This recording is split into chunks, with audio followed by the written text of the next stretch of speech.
Un enorme barco hundido, dragado de las profundidades de una bahía ártica. ¿Cómo terminó uno de los buques más notables del mundo en el fondo de una bahía en Nunavut? Una nueva expedición intenta resolver el infame misterio de la muerte de 9 estudiantes universitarios. Bien, lenguas y ojos perdidos, tienda destrozada. Esto no es un misterio, es una película de terror.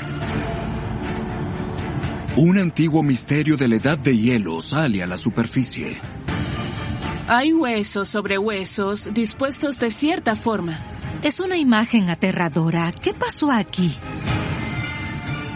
Estos son los misterios más peculiares atrapados en lugares congelados. Reliquias perdidas. Tesoros olvidados. Oscuros secretos. Atrapados en sus tumbas de hielo por años.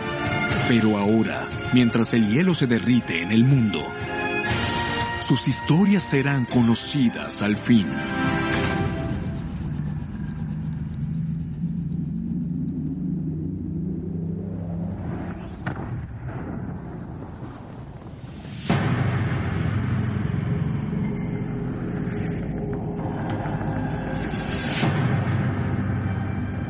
Bahía de Cambridge, Nunavut.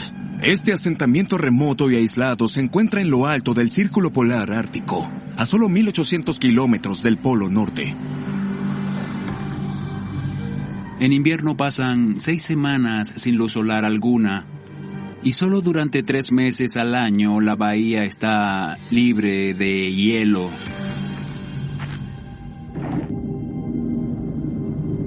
En 2016, bajo la superficie helada de la bahía, un equipo de rescate inspecciona un misterioso buque de madera.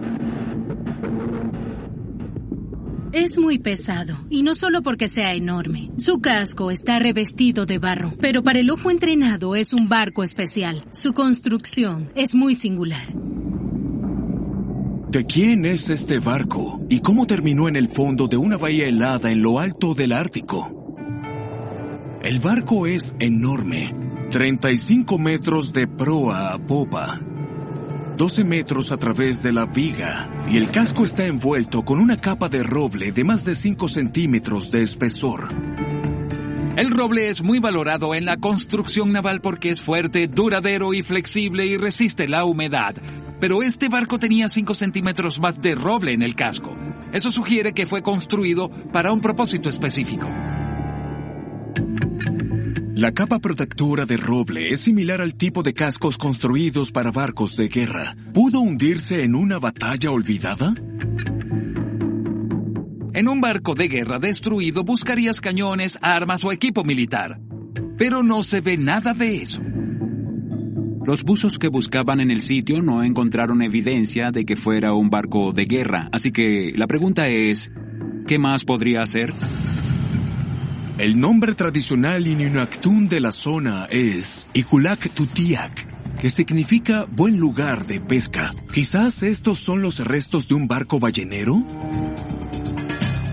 Tiene sentido. Antes del petróleo y el gas, la grasa de ballena se usaba como combustible para lámparas, jabón y otras cosas. Los balleneros quizá expandieron su territorio para satisfacer la enorme demanda de productos balleneros. Solo hay un problema con esta teoría. Si fuese un barco ballenero, esperarías encontrar arpones, redes y armas. Nada de eso está presente. El diseño del barco también es inusual. Un barco ballenero estaría equipado con una sección lo bastante grande para almacenar la carne descuartizada. Este no tiene nada así. ¿Qué era este barco y qué hacía aquí? Decidido a resolver el misterio, el equipo de rescate sube el barco a la superficie. El nombre del barco hace tiempo se desvaneció de su popa. Pero una sola palabra en una de las tablas de cubierta evoca el pasado. Amundsen. ¿Quién es Amundsen? En 1917, en Oslo, Noruega, están en marcha los preparativos para la primera expedición náutica al Polo Norte, impensable para el momento. A finales del siglo XIX, cuando la gente intentó esta expedición y fracasó, la aventura obtuvo cada vez más distinción. Había una buena razón por la que las misiones pasadas fracasaron. Es hielo sólido todo el año. No se podía navegar hacia el Polo Norte. Pero el explorador noruego que lidera esta nueva expedición cree que es posible. Su nombre es Roald Amundsen. Era el Neil Armstrong de principios del siglo XX. Su vida era de ensueño. Hizo cosas que nadie podía imaginar. En 1905, Amundsen logró una hazaña de navegación que había atormentado a Europa durante siglos. Navegó del Atlántico al Pacífico a través del Paso del Noroeste. 6 años después, en 1911, se superó a sí mismo al llegar con éxito al Polo Sur. Su tripulación lo siguió porque era aventurero y visionario. Ahora, Amundsen quería saber si había tierra bajo el hielo en la cima del mundo. De ser así, tenía la intención de reclamarla en nombre de su mecenas, la reina Maud de Noruega, con el fin de establecer su lugar en la historia para siempre. Su objetivo no era evitar el hielo, sino navegar directamente hacia él. Seguía lo último de la ciencia, que el hielo del Ártico no era un monolito, realmente fluye. Su idea era navegar hacia el Ártico, dejar que su barco fuera atrapado por el hielo para que se dirigiera al Polo Norte. No es diferente a una misión tripulada a Marte. Cargas tu barco con provisiones y te quedas ahí hasta llegar a tu destino, con suerte. Pero el hielo no es gentil, aplasta todo a su paso. Para un proyecto tan grande, Amundsen necesitaba un barco con el diseño más sofisticado, uno que pudiera soportar los rigores del hielo ártico. Amundsen encargó un barco con una forma muy específica y supervisó cada aspecto de su construcción, incluso hasta la elección de la madera. Amundsen importó de Holanda lo que consideró madera de mayor calidad. La goleta de 3 mástiles tenía una estructura de roble macizo para mayor resistencia y tenía forma de huevo bajo la línea de flotación, de modo que cuando el hielo presionaba por ambos lados levantaba el barco. Tenía un motor de 4 cilindros y 240 caballos de fuerza con una hélice de una pala. La hélice y el timón eran ambos retráctiles. El barco se llamó Maud en honor a la reina de Noruega y fue bautizado con un bloque de hielo en lugar de una botella de champaña. ¿Podría este naufragio dragado del fondo de la bahía de Cambridge ser la una vez magnífica Maud de Amundsen?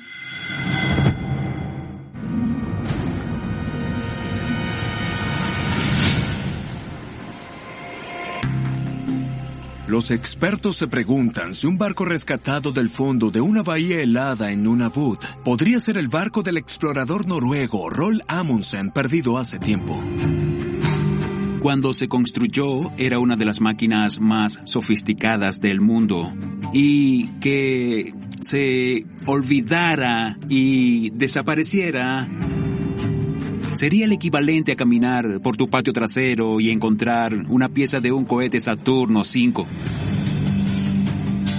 De inmediato, cuando miras el barco rescatado, puedes ver que las dimensiones encajan. Mide unos 35 metros de largo y 12 de ancho. Pero lo que lo asegura es la forma de huevo distintiva del barco. Él sabía que esa característica peculiar reforzaría su nave contra el poder aplastante del hielo ártico. ¿Cómo terminó uno de los buques más notables del mundo, propiedad del explorador polar más famoso, en el fondo de una bahía en Nunavut? Sobre todo cuando se lanzó a más de 6.000 kilómetros de distancia en Oslo, Noruega. El Maud zarpó de Oslo en junio de 1918. El plan de Amundsen era navegar sobre Rusia a través de Alaska y luego entrar en el hielo sólido al norte del estrecho de Bering. Pero el hielo se estaba acumulando antes de lo previsto por Amundsen, así que el avance se detuvo aún estando al norte de Rusia. Amundsen tardó 2 años en llegar a Alaska. Podrías llegar a Júpiter en menos tiempo. Para Amundsen, esta expedición al Polo Norte fue un fracaso. Y cuando el barco volvió en 1925, ya ni siquiera era un barco. Amundsen estaba en quiebra. Sus acreedores se apoderaron de sus activos, incluido su amado Maud, que fue vendido a la Compañía de la Bahía de Hudson. La Compañía de la Bahía de Hudson tenía un plan muy distinto para el Maud. Se convirtió en un caballo de batalla viajando entre la avanzada de la Bahía de Hudson en el extremo norte. Resultaba irónico. Era como utilizar el Mars Rover como furgoneta de reparto. En 1927, el barco conocido como Maud llegó a la bahía de Cambridge y nunca se fue. 3 años después, por una fuga, se hundió cerca de la bahía de Cambridge y allí estuvo por 86 años. En 2016, los noruegos decidieron que era hora de traer a Maud a casa. Este barco fue una parte importante de la historia de Noruega. La navegación es fundamental en su historia y Amundsen fue un héroe nacional. Así que pasaron 1 año desenterrando toneladas de barro y preparando el barco para un viaje final. En 2017, el barco atravesó el Paso del Noroeste por primera vez. Ahora es una exhibición en un museo dedicado a las aventuras de Amundsen. Pero el hijo más famoso de Noruega nunca llegó a casa. Desapareció en 1928 en una misión de búsqueda y rescate en un lugar del Ártico. Su cuerpo nunca fue encontrado.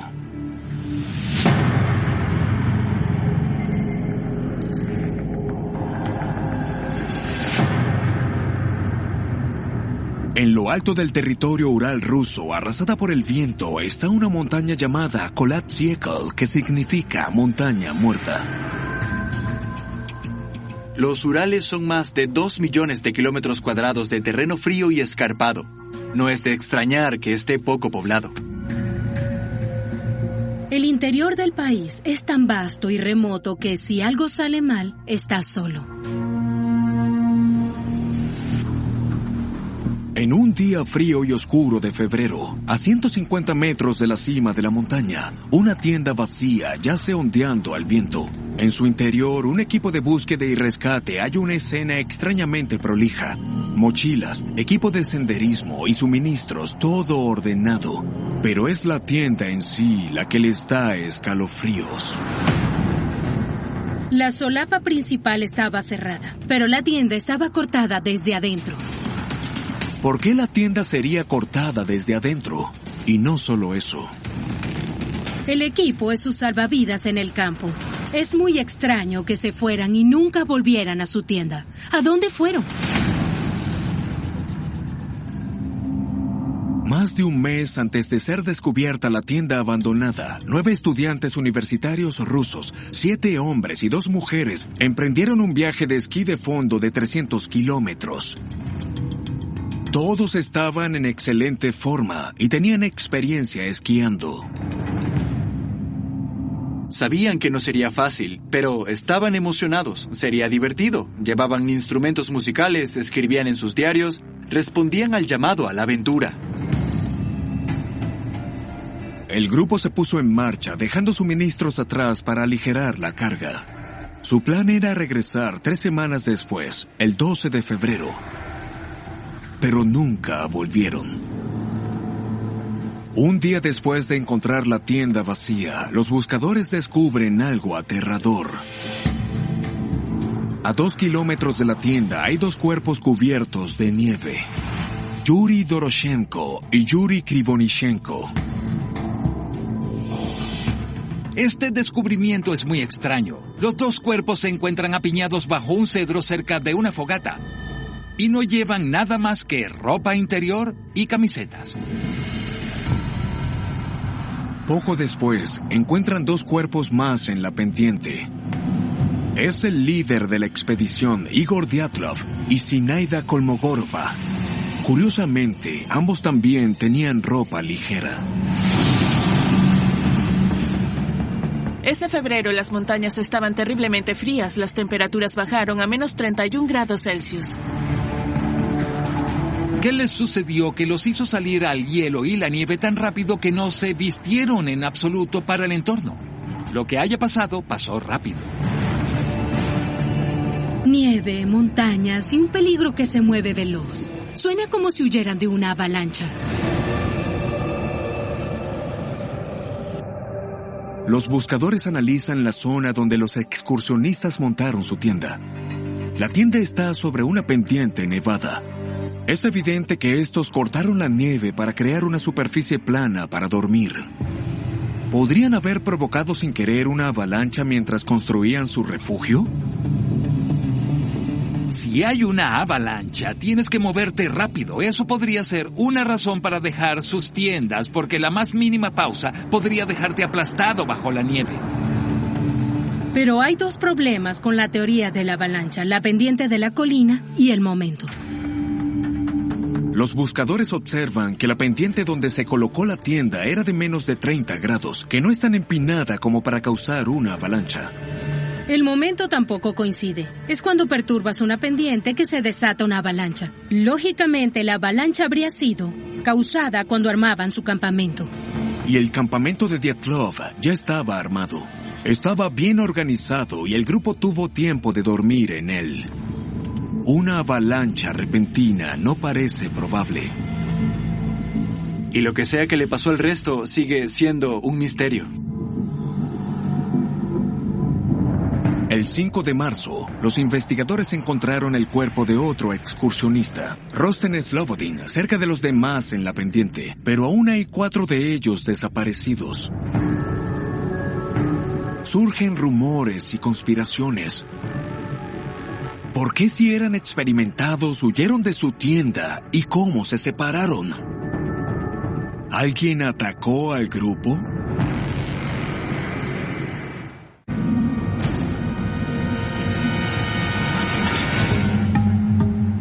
En lo alto de los montes Urales rusos, un equipo de búsqueda y rescate halla a 5 de los 9 excursionistas misteriosamente congelados en el hielo, muchos de ellos encontrados sin ropa de invierno adecuada. La condición en la que se hallaron los cuerpos es quizá el aspecto más intrigante, más confuso e inquietante de este misterio. 3 meses después, los buscadores trabajando más abajo de la montaña descubren un fragmento de carne humana. Luego de horas de excavación, los últimos 4 cuerpos se hallan en el fondo de un precipicio. Estos estaban vestidos más acorde al clima que los primeros 5 cuerpos descubiertos. Pero cuando los médicos forenses observan más de cerca los restos, hacen un descubrimiento sorprendente. 3 de los 4 cuerpos tienen heridas extrañas. No murieron por exposición, murieron de un trauma severo. Nikolai Thibault Brignol, de 23 años, murió de una fractura de cráneo.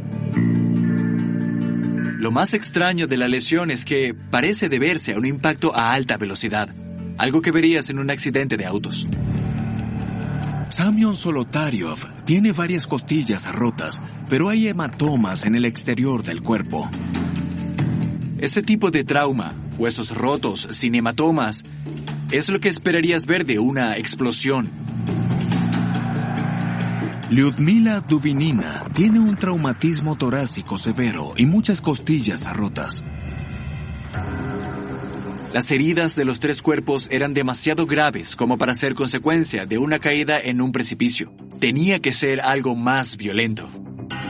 Curiosamente, también encuentran rastros de radiación en su ropa. ¿Podría tener algo que ver con sus muertes? Se sabía que los soviéticos usaban los montes Urales para realizar pruebas militares. Durante la Guerra Fría, los soviéticos realizaban muchas pruebas secretas de armas. Aún hoy no sabemos qué estaban probando. Y la noche del incidente, los lugareños observaron destellos en el cielo. Eso podría sugerir que estaban probando algún tipo de explosivo. ¿Los esquiadores fueron asesinados por su propio gobierno por accidente? Las explosiones aéreas podrían explicar por qué dejarían su tienda en medio de la noche. Y la fuerza del impacto es consistente con el tipo de heridas extrañas que vimos. La onda de choque de una bomba puede causar el tipo de daño interno masivo y el poco daño externo que vimos en los cuerpos de Semyon y Lyudmila. Pero si hubieran realizado pruebas de armas militares en esta región, habrían dejado un rastro de quemaduras y daños. La zona no muestra señales de explosiones. No hay metralla, restos de bombas o daños en los árboles. Para aumentar el misterio, los exámenes médicos muestran que faltan los ojos de Semyon Solotaryov y Lyudmila Dubinina. A Dubinina también le falta la lengua. Bien, lenguas y ojos perdidos, tienda destrozada, esto no es un misterio, es una película de terror. Por supuesto que surgieron todo tipo de teorías locas de este incidente. A la gente le encanta especular y cuando no hay una explicación, pueden obsesionarse con ello.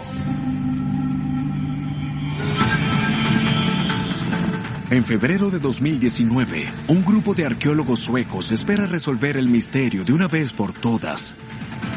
Trazaron la ruta exacta que tomó la expedición condenada en 1959.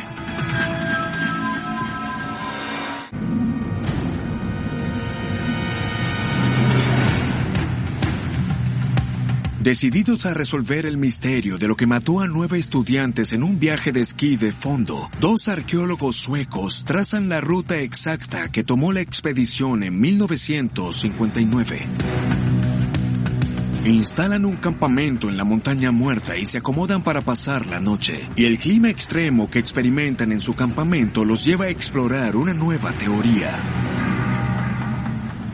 Vientos catabáticos o vientos intensos provocados por aire de alta densidad pueden ocurrir tanto en Groenlandia como en la Antártida y se sabe que también ocurren en los montes Urales. Cuando el aire se eleva sobre las montañas, se enfría y se vuelve más denso. Este aire de alta densidad es arrastrado bajo una enorme presión gravitacional, provocando vientos con velocidades de huracán.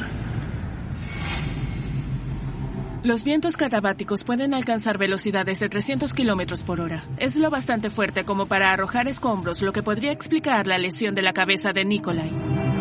Pero algunas de las lesiones contradicen la teoría. El daño interno a los cuerpos de Lyudmila y Semyon no es consistente con proyectiles de alta velocidad. Tenemos un ángulo de pendiente cercano al que está sobre la tienda, 28-29 grados. Pero en 2020, la teoría del viento catabático inspira a 2 profesores suizos a considerar una idea radical. Radical porque ya había sido descartada hace mucho tiempo. Avalancha, pero no cualquier avalancha. En una foto tomada antes del atardecer se ve la nieve sobre su tienda. La pendiente no es tan empinada como para iniciar una avalancha. Los aventureros sabían lo que hacían. Pero los profesores sugieren que la nieve sobre el campamento no era lo que les parecía a los excursionistas. En lugar de ser una capa de nieve compacta, hay 2 capas distintas que resultan en un sistema menos estable. Esto se conoce como capa débil, que es 80% aire. Pero luego cae más nieve, formando una losa más densa arriba. Esto permite que ocurran avalanchas en pendientes menores a 30 grados. Los científicos teorizan que los vientos catabáticos transportaron mucha más nieve al campamento. Finalmente, se volvió tan pesado que la pendiente no lo soportó. Esta combinación de eventos pudo desencadenar lo que ahora se conoce como una avalancha retrasada. Si el grupo no hubiera cortado la nieve, habrían estado bien, pero en cierto punto pudo formarse una grieta que provocara que la losa de nieve sobre la tienda se soltara y entrara en la tienda donde los 9 dormían. A pesar del terror que debieron sentir, 6 miembros del grupo reaccionaron rápidamente. Cortaron el costado de la tienda, sacaron a sus compañeros heridos y escaparon hacia los árboles. El pánico los desorienta y sería casi imposible encontrar la tienda de nuevo en el frío y la oscuridad. En ese punto, es probable que el grupo se separara, uno de ellos intentando buscar comida y el otro tratando de regresar al campamento, ambos, por desgracia, sucumbiendo al frío. En cuanto a los ojos y la lengua que faltan, es posible que los animales hurgaran en sus cuerpos.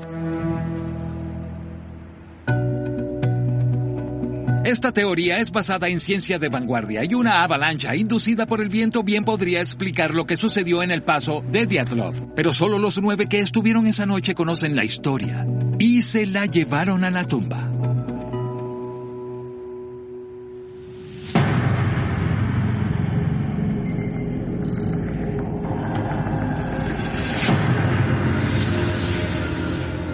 Las llanuras rusas, conocidas por sus interminables estepas heladas y sus largos inviernos. Durante miles de años, esta zona fue un páramo de hielo y nieve. Durante la última edad de hielo, estas llanuras tendrían un clima frío y tormentoso la mayor parte del año. Para nosotros sería un lugar indeseable para vivir. En el extremo occidental, a 500 kilómetros al sur de Moscú, un antiguo misterio yace enterrado en el permafrost. En 2014, no lejos de la ciudad de Voronezh, un equipo de arqueólogos rusos descubrió algo inusual. Un enorme hueso de mamut, pero no solo uno. Unos metros más abajo encontraron otro hueso y otro hueso y otro hueso. Al final descubren un círculo gigante, 12 metros de diámetro, construido por entero con huesos de mamut. Es un escenario siniestro. Hay huesos sobre huesos dispuestos de forma singular. Es espeluznante. Es una imagen aterradora. Te hace preguntarte, ¿qué pasó aquí? En esta zona se han descubierto otros 2 círculos de huesos de mamut, uno en 1951 y otro en 1970. Se han hallado muchos huesos de mamut en la zona. De hecho, el lugar llamado Kostenki proviene del término koist, que significa hueso. Los 2 primeros círculos de Kostenki datan de hace unos 23.000 años, al final de la edad de hielo. La pregunta es, ¿por qué construyen con huesos de mamut? En un entorno hostil y sin árboles, usas lo que consigues. Tal vez los usaban como madera. Se pensaba que los 2 primeros círculos eran refugios para que los humanos se protegieran del entorno tan duro. Se cree que los huesos eran la base del refugio sobre el cual se tendían las pieles. Pero esta estructura es inusual. Es muy diferente a las demás. Además, esta es mucho más grande. Los arqueólogos estiman que el sitio se construyó con los restos de al menos 64 mamuts diferentes. Las paredes se erigieron de medio metro de alto y el círculo es casi 3 metros más ancho que cualquier otro círculo de Kostenki. Imagina cuántos mamuts tuvieron que cazar y arrastrar los huesos por toda la tierra. Es mucho trabajo. El mamut promedio medía más de 3 metros de alto y pesaba cerca de 6 toneladas, un tamaño parecido a los elefantes africanos de hoy. La gran cantidad de huesos traídos a este lugar es asombrosa. La verdad es difícil de creer. Puede ser que este nuevo círculo también fuera una vivienda, pero es un área bastante grande para cubrir sin soporte adicional. Esperarías hallar agujeros para el soporte de un techo. En otros sitios de Ucrania hay evidencia de que los cráneos se utilizan como agujeros de amarre, introduciendo postes en las cuencas de los ojos para hacer soportes. Pero en el sitio de Kostenki, los investigadores no ven nada de eso. Durante una edad de hielo, esta zona estaría a menos 25 grados Celsius. Intenta vivir en una casa así sin techo. ¿Y si no era una vivienda, qué era?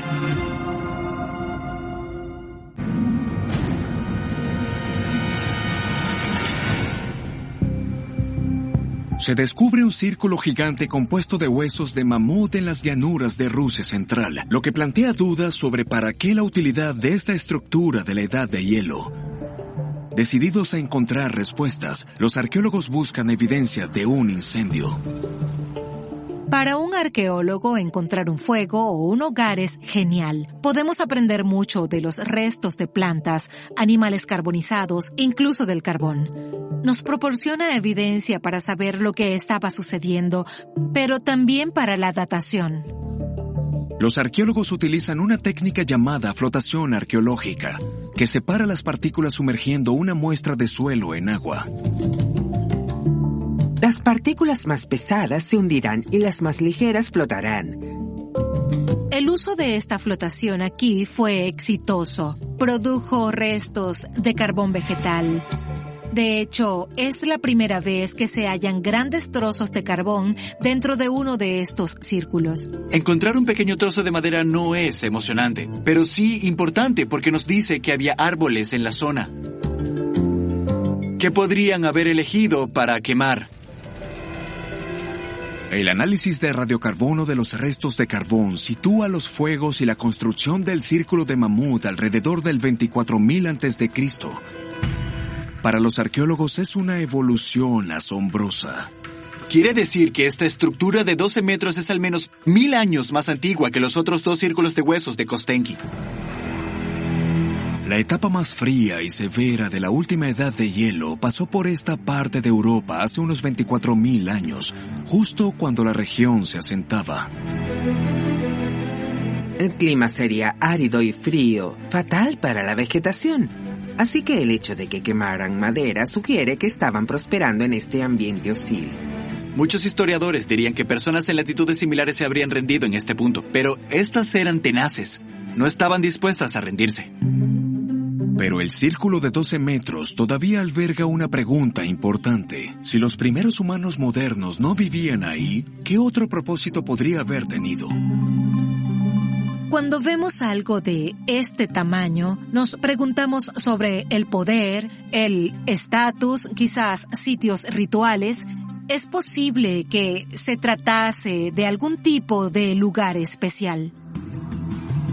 Desde Stonehenge hasta Machu Picchu, los seres humanos construyen monumentos increíbles. ¿Es posible que este fuera un sitio ceremonial? Por lo general, si conlleva una importancia ritual para los grupos, se hallarán esculturas, arte, algo que permita conocer su magnitud. En los sitios más recientemente poblados de Kostenki, los arqueólogos han descubierto tallas hechas de colmillo de mamut, pero no hallaron evidencia de arte o tallas en este círculo de 12 metros. Pero luego, notan algo extraño. Dentro del círculo hay más de 300 escamas y escombros de piedra dejados por la fabricación de herramientas antiguas. Estas escamas diminutas sugieren que fabricaban herramientas en la zona. ¿Es posible que también mataran animales? Muchos de los huesos agregados a estos anillos aún estaban frescos. Habían trozos de carne y cartílago en ellos. ¿Es el gran círculo de huesos un matadero? Incluso si solo cazaran algunos mamuts, cada muerte es mucha carne. Pesan 6 toneladas. Es como un tractor lleno de carne. La carne y huesos desprenderían un hedor horrible, atraerían depredadores. Esto requiere secar o conservar la carne de alguna forma. Tanto en el pasado como ahora se sabe que la tierra congelada es una gran forma de conservar alimentos. ¿Es posible que fuera un refrigerador de la edad de hielo? Se concluye que el círculo de huesos de 12 metros era probablemente un lugar donde preparaban la carne que sustentaría a la comunidad durante otro año helado. Creo que esto habla de resistencia y supervivencia. Un entorno donde seguramente nadie esperaría que un grupo de personas prospere. Los arqueólogos aún investigan los usos potenciales del sitio, pero al final los huesos cuentan una historia de supervivencia ante la adversidad.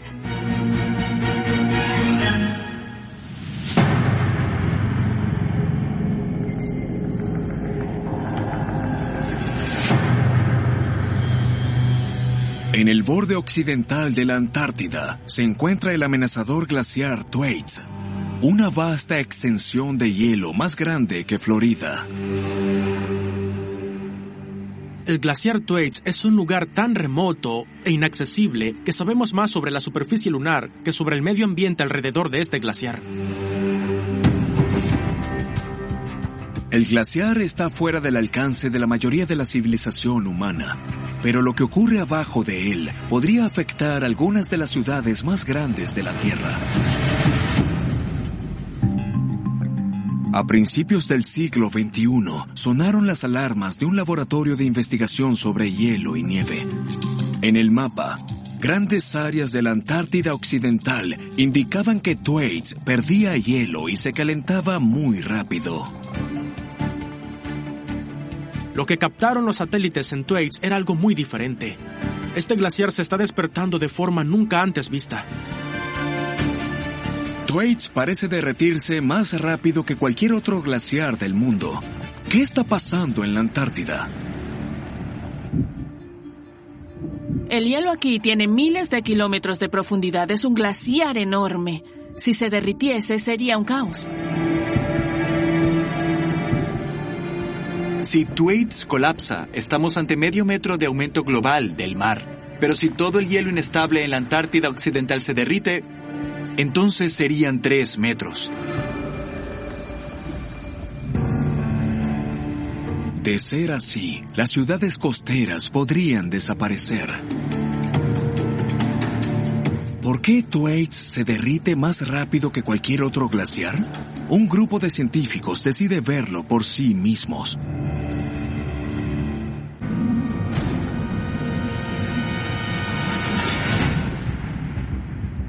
Un grupo de científicos viaja a la Antártida para ver por sí mismos por qué el glaciar Thwaites se derrite más rápido que cualquier otro glaciar en la Tierra.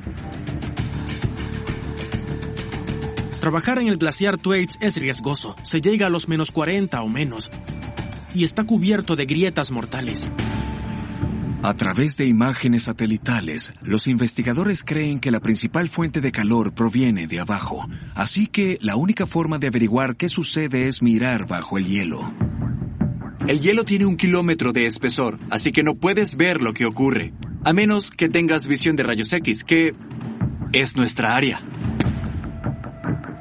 Los científicos detonan múltiples explosivos de 200 gramos en todo el glaciar. Perforan un pozo de 30 metros de profundidad, colocan una pequeña carga y luego explota. La energía sísmica de la explosión viaja hasta el lecho del glaciar. El tiempo que le toma viajar de vuelta a la superficie determina qué tan grueso es el glaciar sobre la roca. Los cambios en las ondas sísmicas registran la profundidad y composición de este glaciar. Más importante aún, nos dice dónde es vulnerable.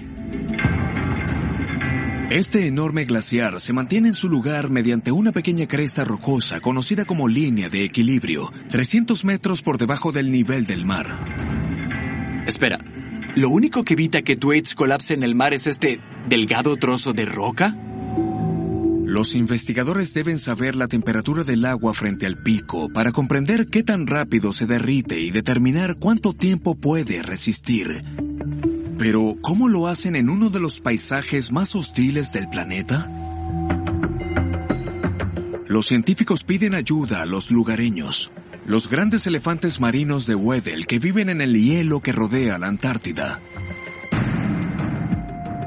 Se colocan sensores en las focas para rastrear la temperatura y salinidad del agua. Todos duran una temporada y se caen solos. Esto es real, genial. Usamos focas para investigar las entrañas de un glaciar. ¿Esto no es asombroso? Las focas se sumergen hasta 900 metros en aguas profundas y llegan hasta el fondo marino. Los datos confirmaron un fenómeno inusual. Cuanto más profundo iban las focas, más cálida el agua.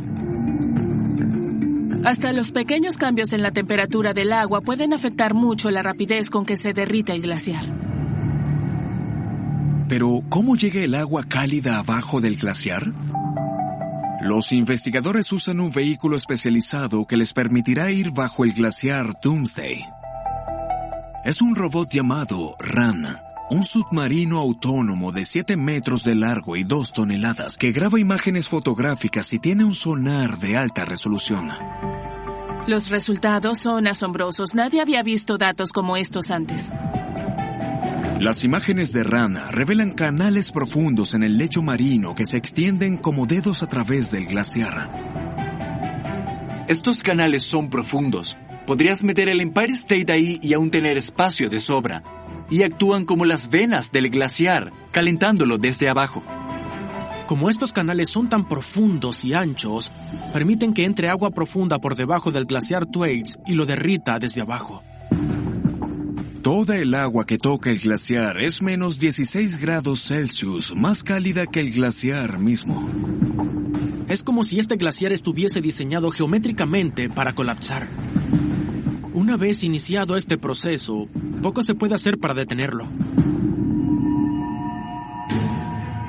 Los investigadores pensaban que el colapso de la capa de hielo de la Antártida Occidental ocurriría en 250 años, pero estos nuevos datos pueden cambiar eso.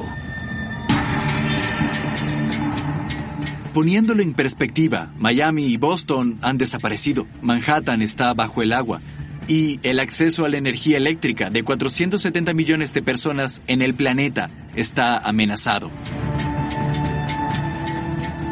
La vida terrestre como la conocemos sería muy diferente. Es un problema enorme, y ya sea que lo abordemos o no, de cualquier forma veremos sus efectos.